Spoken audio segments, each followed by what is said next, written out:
하나님 아버지 감사합니다.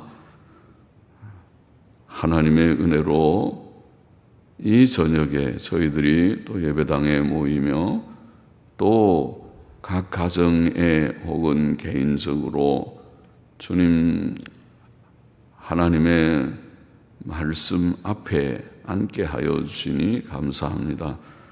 주를 사모하여 모인 자들 또 말씀 앞에 앉은 자들마다 하나님께서 사랑하시고 복을 주시고 또 말씀에 은혜를 주셔서 유익이 되게 하여 주옵소서.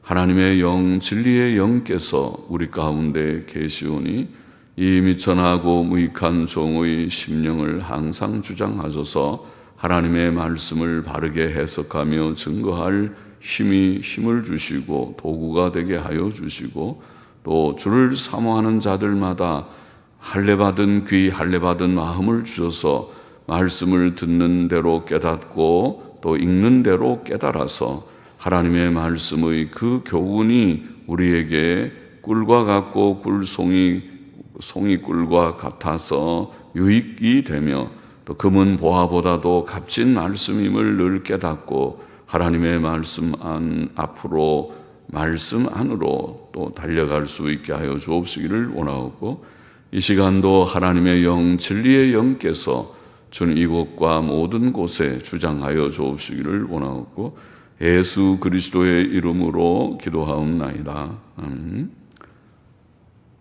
자, 이사야 4장 말씀 시온의 회복 제목을 그렇게 우리가 성경에 보았습니다. 물론 성경에는 제목이 없지만은 우리가 성경을 읽으면서 주석가들이나 성경 강해자들이 여러 제목을 붙여봅니다. 이사야 4장은 시온의 회복에 대해 증가합니다. 이사야 1장부터 39장, 이사야 성경은 참 재미있는 그 성경인데, 물론 장은 사람이 나누었지만은 장을 나눌 때 66장으로 나누었습니다. 마치 성경 전체가 66권인데 66장. 그리고 그것이 1장부터 39장하고 40장부터 66장 그것이 크게 구분이 되도록 그렇게 장이 나누어져 있어요. 누가 나누었는지 참 생각을 잘했는지 하나님께서 도우셨는지. 그래서 1장부터 39장은 마치 구약 같고 40장부터 66장은 신약 같아요. 우리가 구약이 39권, 신약이 27권인데 그렇게 딱 나누어져 있고, 그리고 1장부터 39장의 내용은 주로 하나님의 심판에 대한 내용이 많이 나옵니다. 심판의 선언. 그리고 40장 이하에는 이스라엘의 회복에 대한 말씀이 나와서 우리가 40장에 유명한 광야에 외치는 자의 소리가 있다. 마치 신약의 복음서에 처음을 읽는 것과 같이 그런 말씀이 나와서 세례 요한에 대한 예언도 나오고 위로하라, 내 백성을 위로하라는 하나님의 위로의 메시지라고 할지 위로의 내용이 나와 있습니다. 그런데 1장부터 39장은 주로 심판의 내용이지만은 그 심판의 선언 가운데서도 오늘 4장처럼 하나님의 회복, 시온의 회복, 하나님께서 회복시켜 주시는 회복과 위로의 메시지가 중간중간에 나옵니다. 4장에 시온의 회복, 9장에 가면 메시아의 왕국, 11장에는 메시아 시대에 대한 예언이 나오고 12장에 하나님의 구원을 감사하고 찬송하는 내용이 나오고 또 25장에 넘어가 보면 하나님의 구원을 찬송하는 내용이 또 나오고 26장에도 구원의 노래를 부르고 많이 나오죠.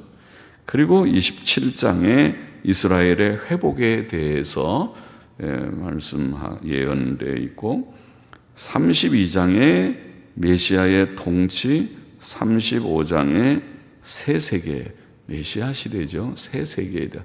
그러면 39장의 그 심판에 대한 말씀이 전체적인 그 흐름처럼 보이는데 그 가운데 회복과 위로에 대한 말씀도 많구나.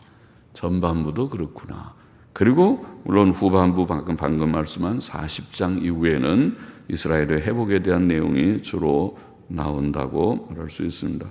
하나님께서는 배교한 이스라엘 백성에게 심판을 선언하시면서도 회복에 대해 말씀하신 것입니다. 1절 말씀 보십시다. 그날에 7 여자가 한 남자를 붙잡고, 아직 하나님의 심판에 대한 말씀이 한 절 더 나오고 있어서 그날의 심판날이죠. 7 여자가 한 남자를 붙잡고 말하기를 우리가 우리 떡을 먹으며 우리 옷을 입으리니 오직 당신의 이름으로 우리를 칭하게 하여 우리로 수치를 명쾌하라 하리라. 그렇게 되겠습니다. 하나님께서 이스라엘 백성을 심판하시는 날에, 심판의 날에 남자들이 전쟁에서 많이 죽을 것이기 때문에, 그렇죠?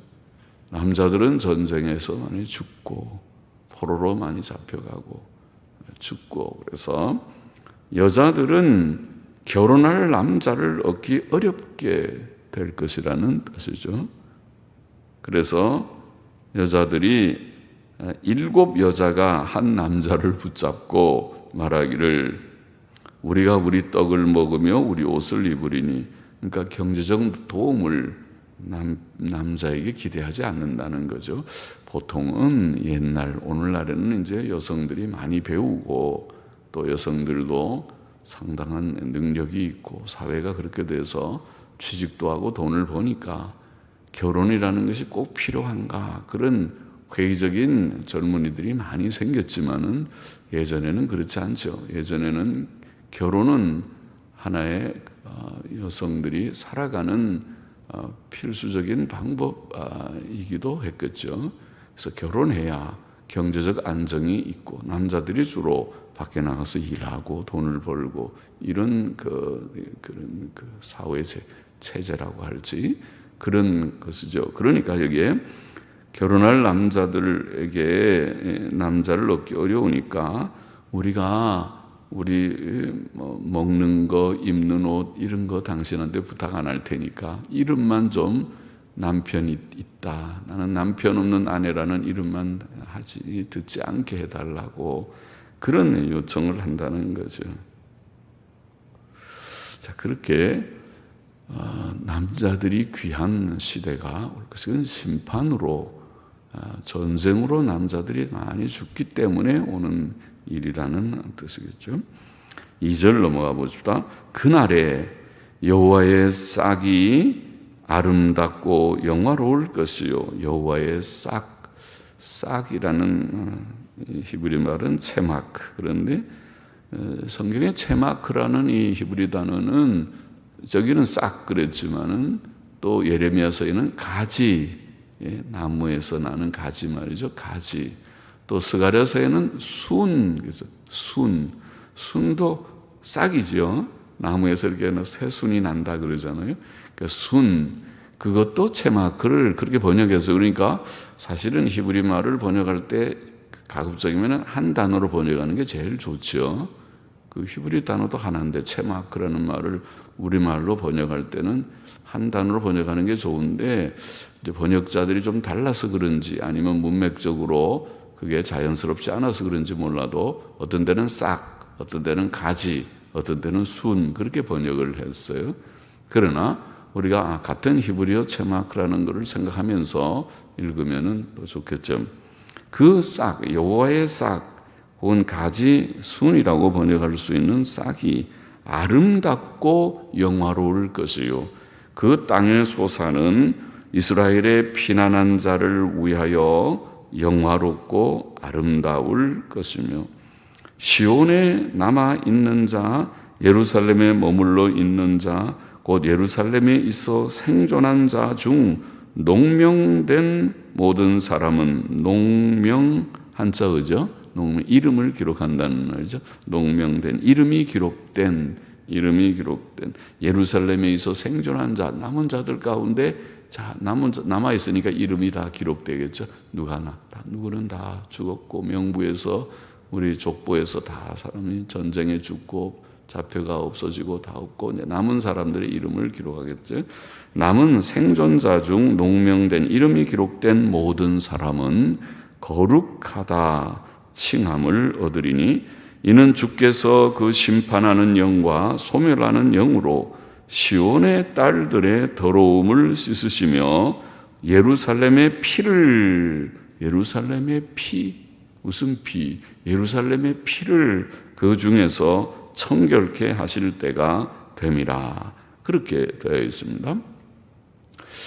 심판은 전쟁이나 이런 것을 동반해서 왔죠. 하나님께서 이스라엘을 심판하실 때에 북방 이스라엘은 아수르 군대를 동원해서 멸망시켰고 남방 유다 나라는 바벨론 군대를 동원해서 멸망시켰으니까 전쟁으로 심판이 왔습니다. 이스라엘의 우상 숭배와 음란과 부도덕의 모든 죄악에 대한 하나님의 징벌, 심판은 전쟁으로 왔습니다. 그래서 방금 전에 남자들이 다 죽어서 여자들이 남편을 얻을 수가 없으니까 7 여자가 한 남자에게 와서 요청한다. 이런 표현을 했습니다.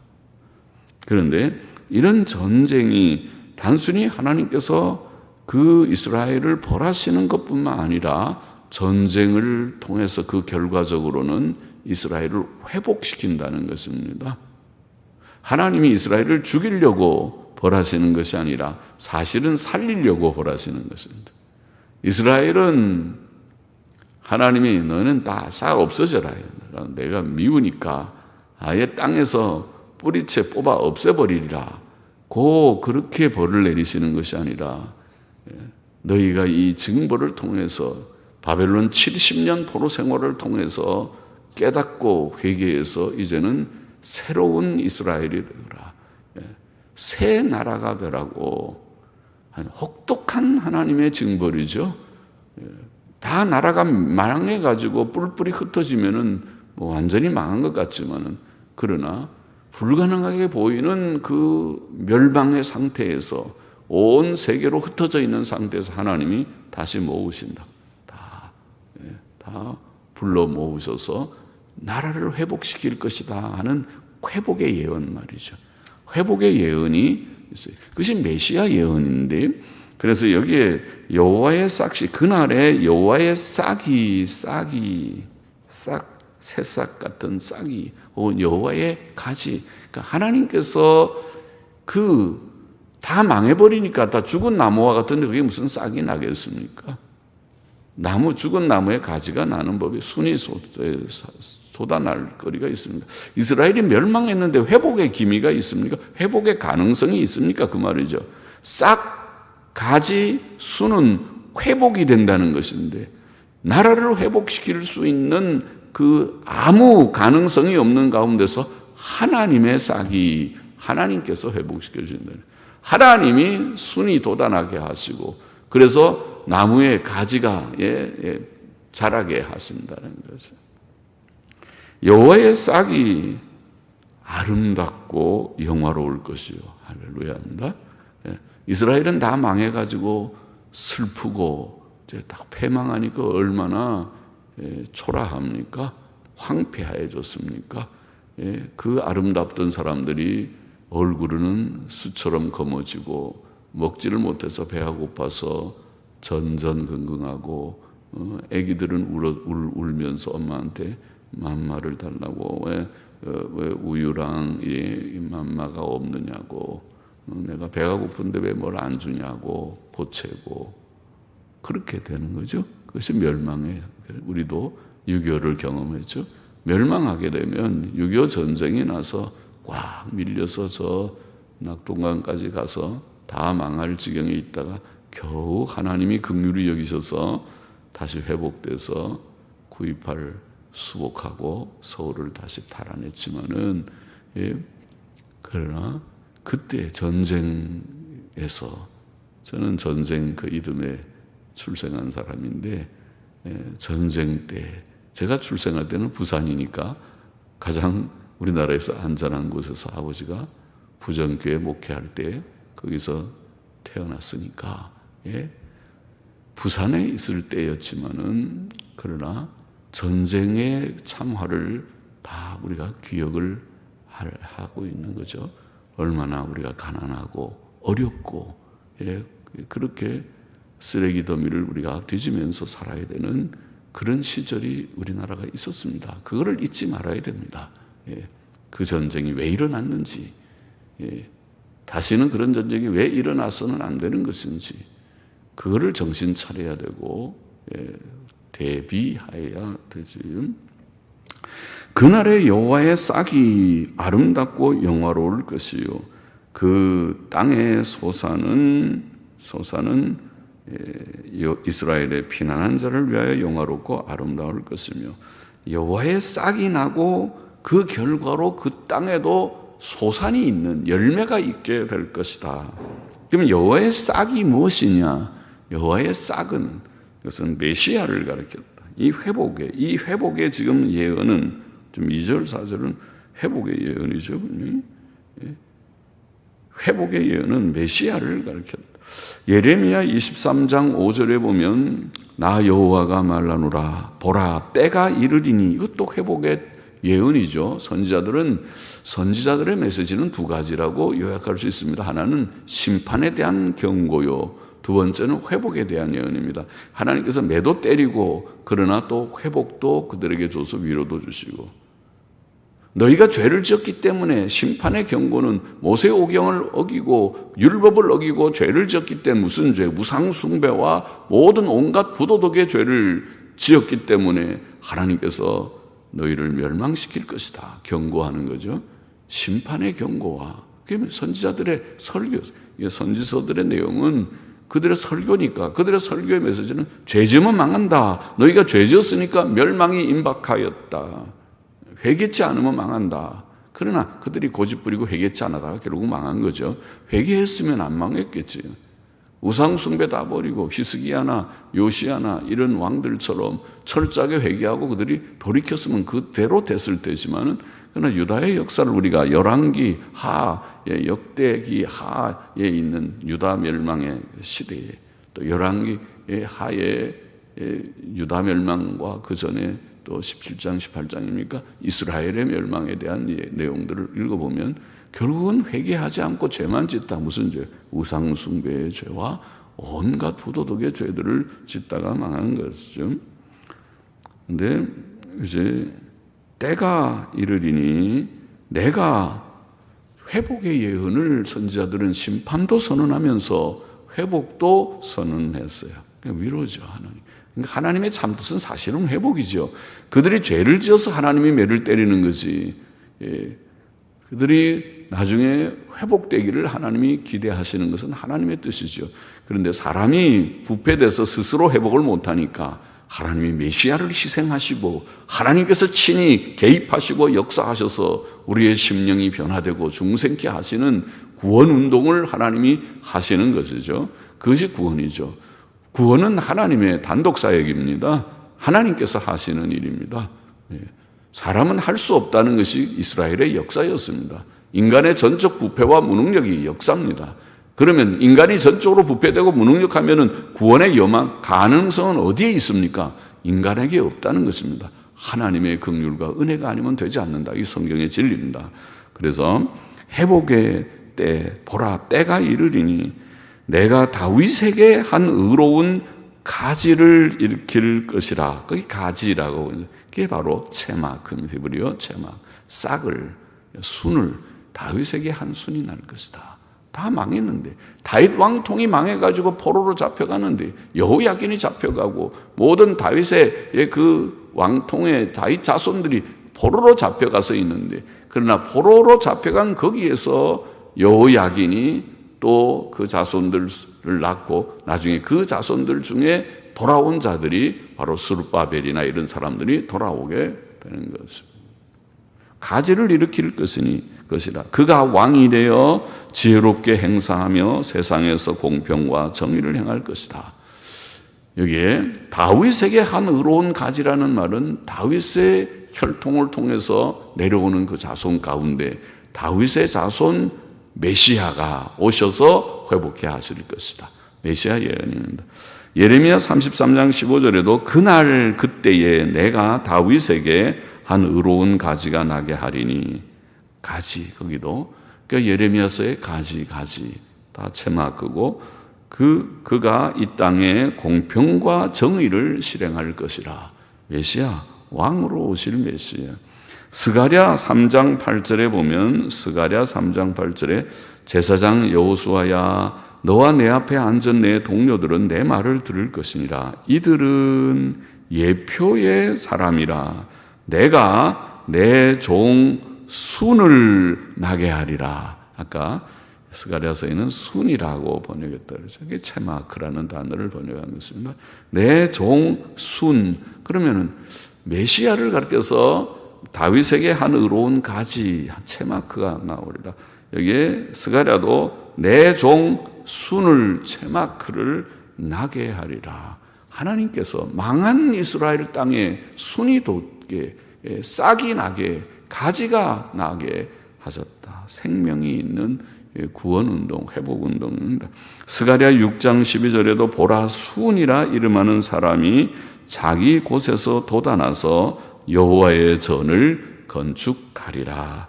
전을 건축하리라. 메시아의 구원운동입니다. 신약교회 건립의 운동입니다. 메시아께서는 영화로우시고 아름다우실 것이다. 이게 여호와의 싹이 아름답고 영화로울 것이다. 그렇죠. 예수님은 얼마나 영광스러운 분이신데, 하나님의, 요한복음에 보면 예수님이 하나님의 영광을 드러내셨다. 언제? 기적을 행할 때마다. 예수님의 기적을 통해서 사람들은 하나님의 영광을 보았습니다. 그래서 사도 요한은 요한복음 1장 14절에서 말씀이 육신이 되어 우리 가운데 거하심에, 예수님을 영원하신 말씀, 태초부터 계신 말씀, 하나님이신 그 말씀이 육신이 되어, 그는 인성을 취하셨다는 거죠. 사람과 같은 인성을 취하여, 사람의 영육을 취하여 우리 가운데 거하심에 성육신 하셨다는 거죠. 그것이. 그게 예수님입니다. 예수님은 단순히 유대인 청년이 아니고 태초부터 있는 하나님이신, 하나님의 아들 혹은 하나님인 로고스라고, 말씀이라고 불리우는 그분이 육신에 되어 오신 자다. 이것이 성경의 진리입니다. 예수님은 하나님이시라는 말입니다. 우리 가운데 거하심에 우리가 그 영광을 보니, 예수님을 보니까, 예수님을 직접 접촉해 본 분들은 아주 특권이죠. 우리는 책을 통해서만 예수님에 대해서 듣지만은 그들은 예수님을 직접 눈으로 보고, 사도 요한은 요한 1서 1장 1절에 그렇게 표현했죠. 눈으로 보고, 만져보고, 귀로 듣고 하였다. 그렇게 하죠. 주님을 직접 경험한 자들이죠. 눈으로 보고, 만져보고, 귀로 듣고, 그 음성을 친히 듣고 한 자들. 그 영광을 보니 아버지의 독생자의 영광이요, 하나님의 영광이라는 것입니다. 하나님에게 하나밖에 없는 외아들의 영광을 우리가 보았다. 그 영광을 보니 아버지의 독생자의 영광이요, 은혜와 진리가 충만하더라. 할렐루야죠, 할렐루야. 주님께서 여기에서 오셔서 말씀을 전해주시면 정말 은혜와 진리가 충만하실 터인데, 시원찮은 목사가 설교를 한다고 성경을 해석하니까 좀 그만하지만은, 하나님의 아들은 은혜와 진리가 충만하신 분이셨다. 이렇게 증거했습니다. 그러니 주님의 영화롭고 아름다우심을 말로 다 표현할 수 없는 정도일 것입니다. 또 오늘 본문에 보면 하나님께서는 그의 택하신 백성을 거룩하게 하실 것이다. 그는 시온에 남아있는 자, 예루살렘에 머물러 있는 자, 곧 예루살렘에 있어 생존한 자 중 농명된 모든 사람, 이름이 기록된 모든 사람은 거룩하다 칭함을 얻으리니, 거룩하다 칭함을 얻으리니, 그렇게 되어 있습니다. 거룩하다 칭함을 받는 게 뭔가요? 오늘 우리가 신약교회에서 잘 아는 대로 성도라는 말이죠. 성도. 우리를 하나님께서 거룩하다 칭하셨습니까? 거룩하다고 칭하셨습니다. 이 성도의 특권을 아십니까? 성도가 얼마나 놀라운 명칭인지를. 목사보다, 장로보다, 권사보다, 집사보다 더 좋은 그런 사실은 칭호가 성도라고 하는 칭호입니다. 거룩한 자, 죄인이 거룩한 자가 되었습니다. 시온에 남아있는 자라고 표현된 하나님의 택한 백성들, 그렇죠? 하나님께서 택한 자들을 남은 자 그랬습니다. 죽는 자도 있습니다. 그러나 멸망하는 자들 가운데서 하나님께서 남겨두신 자가 있습니다. 이 세상에 지구에 수십억 인구가 살고 있지만은 하나님께서 그들을 다 구원하지 않습니다. 선택의 진리가 있습니다. 택자들이 있습니다. 남은 자들이 있습니다. 아니면 죄 가운데 멸망하는 자들도 허다히 많이 있습니다. 그들은 돌아오지 않을 것입니다. 하나님께서 택하지 않은 자들은 돌아오지 않을 것입니다. 성경의 진리가 그렇게 되어 있습니다. 그들은 그 죄의 값을 받을 것입니다. 그러나 하나님께서 이 멸망하는 세상 가운데서 하나님이 택하신 자들, 남겨놓으신 자들이 있습니다. 다 망하게 하지 않으시고 다 망하지 않고 조금 남겨놓으셨습니다. 조금 남겨놓으셨습니다. 그 조금도 수가 꽤 많아서 14만 4천이라 완전한 수라고, 완전 충만한 수라고, 헤아릴 수 없이 많은 자들이라고, 구름과 같이 많은 자들이라고 표현합니다. 그들을 거룩하다고 하실 것이다. 거룩하다. 그런데 여기에 하나님께서 그 심판하는 영과 소멸하는 영으로, 심판하는 영과 소멸하는 영으로 시온의 딸들의 더러움을 씻으시며, 심판하는 영, 소멸하는 영, 멸망시키는 것도 하나님의 성령의 역사, 하나님의 영, 심판의 영으로 하시지만은, 그러나 그 멸망시키는 영, 소멸하는 영이 또한 우리의 죄와 더러움을 씻는 영이 되신데, 같은 영이시죠. 하나님께서 어떤 이들은 죄 때문에 멸망시키지만은 또 다른 이들은 그들의 죄성을 하나님께서 다 깨우치시고 그들의 더러운 죄를 다 깨닫고 통에 잡아가여 버리게 하시고 깨끗게 하시는 역사도 있습니다. 하나님이 하시는 일입니다. 심판하시는 영과 소멸하는 영으로 시온의 딸들의 더러움을 씻으시며, 시온의 딸들, 택한 백성들이 많이 더러웠죠. 우상 숭배하고 음행하고 거짓말하고 모든 악을 행하고 온갖 불법과 악이 가득하고, 그러니 하나님께서 미워하셔서 멸망시킨 것이죠. 그런데 그 더러움을 씻어주신다. 그 영이, 동일한 성령께서, 그게 구원운동입니다. 구원은 그들이 깨닫고 통회하고 씻어. 또 예루살렘의 피를 청결케 하신다. 그렇게 표현했어요. 무슨 피? 아까 무슨 피? 예루살렘의 피를. 열왕기하 21장 16절에 보면은 므낫세 때의 죄를 설명하면서 그들이 의인의 피를 많이 가득히 흘렸다. 많이 흘렸다. 예루살렘 성의 이가에서부터 저가까지 의인의 피를 가득히 흘렸다. 얼마나 세상이 악하였으면, 그 수도가 악하였으면, 얼마나 불법이 많았으면, 그 권세자들, 권력자들이 얼마나 악을 행하였으면 그런 표현을 합니까? 의인의 피를, 공명정대해야 할 법관들이, 재판관들이, 또 치리자들이 모든 것을 공명정대하게 하지 아니하고 자기네 편은 죄를 지어도 죄 아니라 그러고, 자기네 편이 아닌 것은 조그만 죄라도 그것을 다 드러내서 엄하게 벌을 내고, 그런 사회와 같이. 그래서 조금만 잘못해도 크게 다루는 것이 있고, 또 많이 잘못해도 그 죄 아니라고 그거를 덮는 그런 일. 이게 불법한 사회의 특징이죠. 불법한 사회의 특징입니다. 멸망하는 사회의 특징입니다. 그렇게 가면 망합니다. 그 사회가 이스라엘이 그렇게 하다 망한 것이, 예루살렘이 의인의 피를 많이 흘리다가 망한 것입니다. 의인의 피를 흘리면 망합니다. 예? 공의가 사라지면 공의가 뭡니까? 예. 법무부 장관이 공의 장관입니다.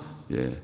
법무부 장관이라는 말이 영어로 말하면 공의의 장관입니다. 공의의 Minister of Justice입니다. Justice라는 말이 정의, 공의라는 말입니다. 공의로워야 된다는 말을 하듯이 공의가 세워져야 나라가 바로 되고 공의가 허물어지면 나라는 망합니다. 그것은 하나님께서 가만두질 않아요. 하나님이 일어나시면 무서운 것입니다. 하나님이 일어나면 거기에는 경제도 파탄하고 또 안보도 파탄할 것입니다. 하나님이 일어나면 다 망하게 되어 있습니다.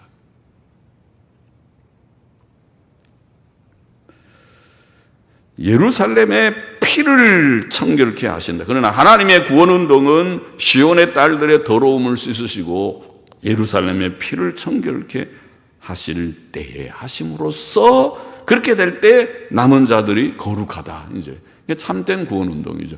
구원운동은 이론이 아닙니다. 구원은 이론을 갖고 있지만은 이 구원은 체험입니다. 실제로 죄를 깨닫고 죄를 버려서 우리가 예수 믿고 구원받았다고 하는 사람들이 죄만 뒤에서 짓고 있으면 구원받은 거 아닙니다. 그게 무슨 구원이 그런 구원이 세상에 어디 있습니까? 죄 짓지 말라고 하나님께서 벌도 주시고 예수님 피 흘려 돌아갔었는데 구원받았다고 하면서 죄만 즐기고 죄를 사랑하고 죄 짓고 있으면 그게 무슨 구원입니까? 그런 구원이 세상에 무슨 필요가 있는 것입니까? 하나님의 구원은 그런 이율배반적인 것이 아닙니다. 구원받은 즉 깡패가 변해서 착한 사람이 되고 더러운 자들이 변해서 성결할 자들이 되고 그것이 구원이지요. 그렇죠? 그렇잖아요. 악한 자가 착한 사람이 되고 그게 구원이죠. 하나님의 구원은 그렇습니다. 여실하게 그들이 더러움을 씻고 또 깨끗하게 돼서 거룩한 자라. 명실공히 이론적으로도 성도요, 법적으로도 성도요, 실제적으로도 거룩한 자가 되어가는 그런 역사가 그의 구원운동입니다. 5절 6절 봅시다. 여호와께서 그 거하시는 온 시온산과 모든 지폐 위에 낮이면 구름과 연기, 밤이면 화염의 빛을 만드시고 그 모든 영광 위에 천막을 덮으실 것이며 또 천막이 있어서 낮에는 더위를 피하는 그늘을 지으며 또 풍우를 피하여 숨는 곳이 되라. 이게 무슨 말씀이냐면 마치 우리가 요한계시록 7장 15절 16절에 보면 하나님의 구원운동은 구원의 역사를 말씀하면서 비슷한 표현이 있죠. 이제는 그들이 하나님이 그들에게 천막이 되셔서 낮에 해를 가려주시고 또 밤에는 불로 그들을 인도하신다. 그렇게 표현하는 것과 비슷합니다. 하나님의 보호를 말씀한 거죠.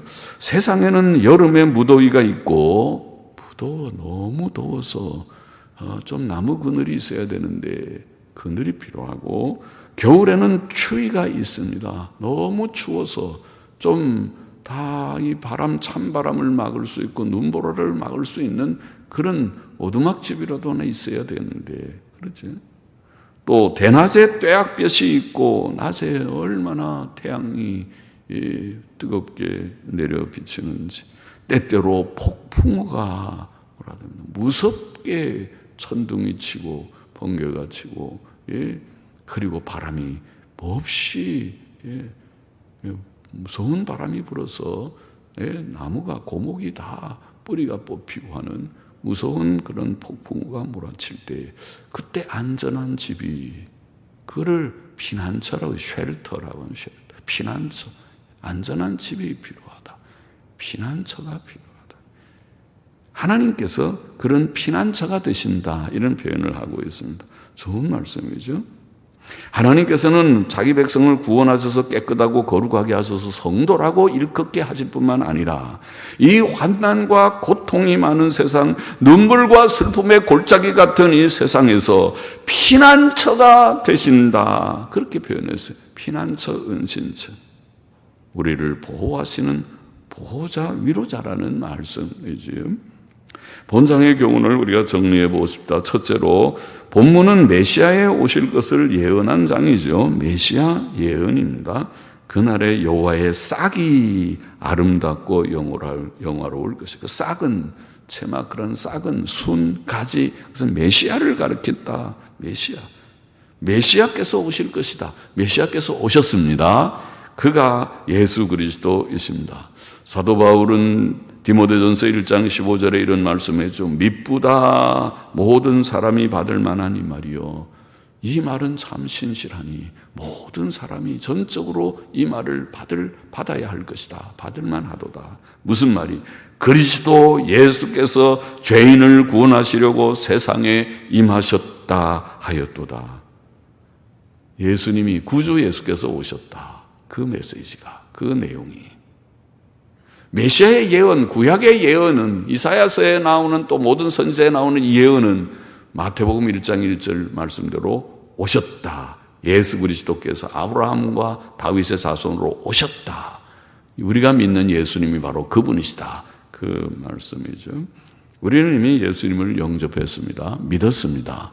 지금도 그를 의지하고 있는 줄 믿습니다. 굳게 믿게 되기를 바랍니다. 둘째로, 하나님께서 세상에 남겨두신 자들, 곧 택한 백성들이 있고, 오늘 본문에 보면 이스라엘은 다 망하지만은 남겨두신 자들이 있고, 그들은 이 하나님의 싹 메시아를 통해서 거룩함을 얻을 것이다. 그들은 메시아가 여호와의 싹이 영화롭고 아름다울 것이고, 또 그 땅의 소산이 메시아로 말미암아 남은 이스라엘의 남은 자들, 남은 그 택자들이죠. 남은 그 택자들은 거룩함을 얻을 것이다. 그렇게 되어 있습니다. 그들은 그들의 죄와 더러움을 씻음받을 것입니다. 우리가 바로 그렇죠. 우리는 예수 그리스도의 보배로운 피, 보배로운 속죄의 피로 죄 씻음과 거룩함과 의롭다함을 얻었습니다. 고린도전서 6장 11절에 보면 너희 중에 이와 같은 자들이 있더니 모든 음란과 부도덕의 죄 가운데 살던 너희들이었지만은 그러나 주 예수 그리스도의 이름과 우리 하나님의 성령 안에서 씻음과 거룩함과 의롭다 하심을 얻었느니라. 이게 교회죠. 우리가 과거는 어땠든 간에, 과거는 하나님을 잘 몰라서 그 죄 가운데 혹은 떨어져서 넘어지고 누더기 같은 그런 우리의 행실이 있었다 할지라도 과거는 과거이고 그렇지 않은 사람이 없지만은 우리는 과거는 부족했다 할지라도 하나님께서 우리를 불러서 주 예수 그리스도의 이름과 우리 하나님의 성령 안에서 씻음과 우리의 죄를 씻어주시고 거룩함과 거룩하다고 여겨주시고 의롭다 하심, 의롭다고 여겨주시는 우리들이 되었다. 그런 말이죠. 오늘 우리들이 그렇습니까? 아직도 구원받지 못한 자는 없겠죠. 구원받지 못한 자는 주님을 영접하시기를 바랍니다. 구원을 받아야 됩니다. 아니면 죄인입니다. 본전이라고 그랬죠. 죄인은 지옥 가야 돼요. 죄인은 하나님의 심판을 피할 수 없습니다. 의인돼야 됩니다. 죄인이 변해서 의인돼야 돼요. 이게 구원운동입니다. 예수님 믿고 죄 씻음 받고 거룩함을 얻고 의롭다함을 얻고 이제는 죄와 결별해서 성화를 조금씩이라도 힘써 이루어가는 자들이 되어야만 합니다. 셋째로 또 우리가 말씀 배웠죠. 오늘 메시아께서 오셔서 이 거룩함을 주실 뿐만 아니라 주의 백성들, 거룩함을 얻은 주의 백성들을 이 환난 많은 세상에서 피난처, 천막이 되신다. 쉘터, 영어로는 쉘터 그래요. 요새는 영어도 많이 쓰니까 알아두면 나쁠 것도 없죠. 쉘터. 피난처가 되신다. 우리 아이들도 유치원 가서도 영어를 배워갖고 쉘터 그렇게 아마 할 수도 있을 거예요. 피난처가 되신다. 하나님께서 자기 백성들에게 피난처가 되시는 것입니다. 귀한 은혜죠. 귀한 말씀이죠. 아마 가장 유명한 성경 구절 중에 하나는 시편 18편 2절 말씀쯤 되겠죠. 여호와는 나의 반석이시요 나의 요새시요. 요새라는 말이 굉장한 그런 누구든지 침략할 수 없는 그런 곳이 요새지요. 우리가 옛날에 남한산성, 북한산성, 행주산성, 또 강화도에 우리 고려시대에 강화도 저 몽고군이 침략할 때 거기에 성을 쌓아서 그거를 정복하지 못했어요. 그 섬에 정복하지 못해서 그들이 퇴각하고 실패하는 그런 유명한 강화도의 섬들처럼 말이죠. 그런 그게 요새지요, 요새. 나를 건지시는 자시요. 여호와는 나의 반석, 나의 요새, 나를 건지시는 자, 또 나의 피할 바위, 바위 밑에 딱 숨듯이 피할 바위, 나의 방패, 나의 구원의 뿌리시요, 나의 산성이시로다. 몇 번 반복해서 여기에 산성이든 반석이든 바위든 요새든 방패든 구원의 뿌리든 뜻은 하나잖아요. 피난처라는 말입니다. 이 세상에 환난이 많고 시험이 많은 이 세상에 피할 곳이 없어서 위로할 자가 내가 좀 의지하고 기대고 피신할 곳이 없는 이 세상에, 아무도 나를 위하는 내 편이 아무도 없는 이 세상에서 하나님은 나의 편이 되시고 나의 위로가 되시고 나의 피난처가 되신 좋은 말씀이 아닙니까? 여러분, 그런 피난처가 있습니까? 피난처가 없어서 그냥 광야에 혼자 던져져 있는 존재와 같이 환난이 와도 피할 데도 없고 어디 갈 데도 없고 나는 갈 데 없다, 그렇습니까? 하나님이 우리의 피난처심을 알게 되기를 바랍니다. 그래서 늘 하나님 안에 거하고 하나님 안에 피하고 할 수 있기를 바랍니다. 주께서는 내가 세상 끝날까지 너희와 항상 함께 있으리라 약속하셨는데, 주님은 피난처이신데 우리와 늘 함께 하시겠다. 참 감사한 말씀이로구나. 승리는 우리 것이 되겠구나. 주님만 의지하면, 믿음으로 살면, 주님만 의지하면 어떤 어려운 역경과 환난이 온다 할지라도 주님은 우리 편이 되시겠구나. 메시아께서 오셨습니다. 메시아께서는 우리를 거룩하게 하셨습니다. 또 우리에게 약속하시기를 내가 세상 끝날까지 너의 피난처가 되리라고 약속하십니다.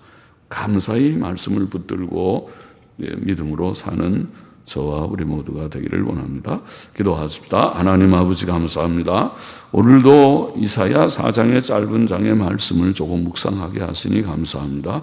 하나님께서 여호와의 싹이, 여호와의 가지, 여호와의 순이신 메시아께서 오셔서 우리의 모든 죄를 씻으시고 우리를 거룩하다고 여겨주시고 우리를 씻음과 거룩함과 의롭다 하심을 우리에게 주신 것을 할렐루야 감사를 드립니다. 뿐만 아니라 우리를 끝까지 지켜주시고 피난처가 되시고 위로자가 되셔서 이 험한 세상을 승리케 도우시니 감사합니다. 주님을 믿는 굳건한 믿음에 서서 믿음으로 바로 사는 저희들이 되게만 하여 주옵소서. 예수 그리스도의 이름으로 감사하며 기도합나이다. 아멘. 아멘. 자, 우리 함께 우리가 공동적인 기도의 제목